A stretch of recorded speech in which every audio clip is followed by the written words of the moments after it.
દેશ વિદેશમાં વસતા મારા વાલા દર્શક મિત્રોને મનહર પટેલના જય ભગવાન. મિત્રો, આપણા હિન્દુ સંસ્કૃતિની અંદર સ્વસ્તિક એટલે કે સાથીઓ દોરવાનો રિવાજ છે. વર્ષોથી આપણી જે પરંપરા છે હિન્દુ સંસ્કૃતિની, કે સવારે નહીં ધોઈ અને ઉમરાનું પૂજન કરીએ છીએ, અને ઉમરાનું પૂજન કરીએ છીએ તે વખતે ઉમરા ઉપર આપણે સ્વસ્તિક દોરીએ છીએ. એ સિવાય પણ દરેક પ્રકારના ધાર્મિક કાર્યોની અંદર સ્વસ્તિક દોરવામાં આવે છે. તો આના પાછળનું કારણ શું?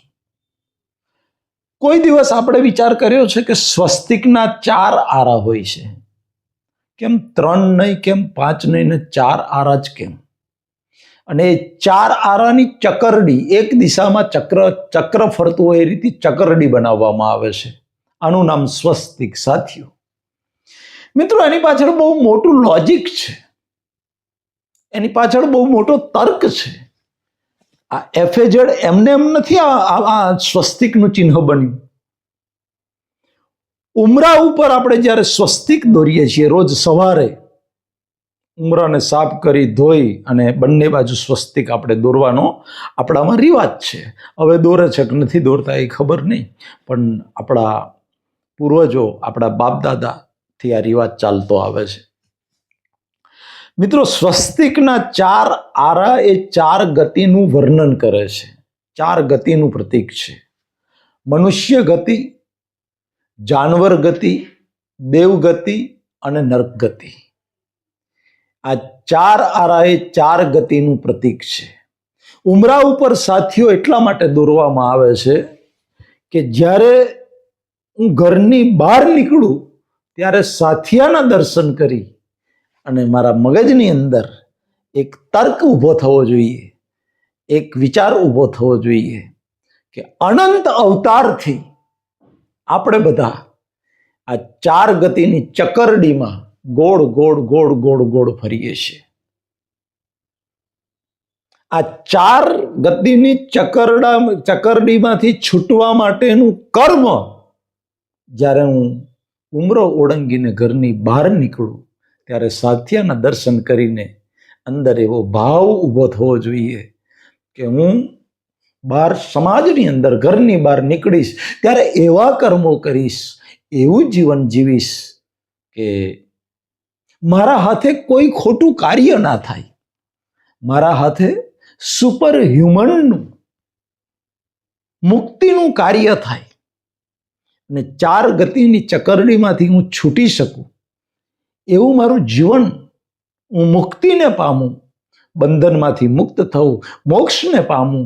આ મનુષ્ય અવતાર જે છે એ જીવમાંથી શિવ થવા માટે અને આત્મામાંથી પરમાત્મા થવા માટે આ મનુષ્ય અવતાર મળ્યો છે. 4 ગતિમાં ભટકી ભટકી ભટકીને અનંતકાળથી થાક્યા. હવે મારે મુક્તિ જોઈએ છે, મોક્ષનું શાશ્વત સનાતન સુખ જોઈએ છે. આ દર્શન કર્યા પછી, સ્વસ્તિકના સાથિયાના દર્શન કર્યા પછી ઘરની બહાર નીકળીએ છીએ ત્યારે આ પ્રતિજ્ઞા લઈને આપણે નીકળવાનું હોય છે. અને જ્યારે ઘરમાં દાખલ થઈએ છીએ ત્યારે પાછું સાથિયાના દર્શન ઉમરામાં થાય છે. તે વખતે પોતાની જાતને, પોતાના આત્માને પૂછો કે હું આખો દિવસ બહાર ફર્યો, એમાં મેં કેટલા સારા કર્મો કર્યા? મુક્તિ મળે એવું કોઈ કર્મ મેં કર્યું ખરું?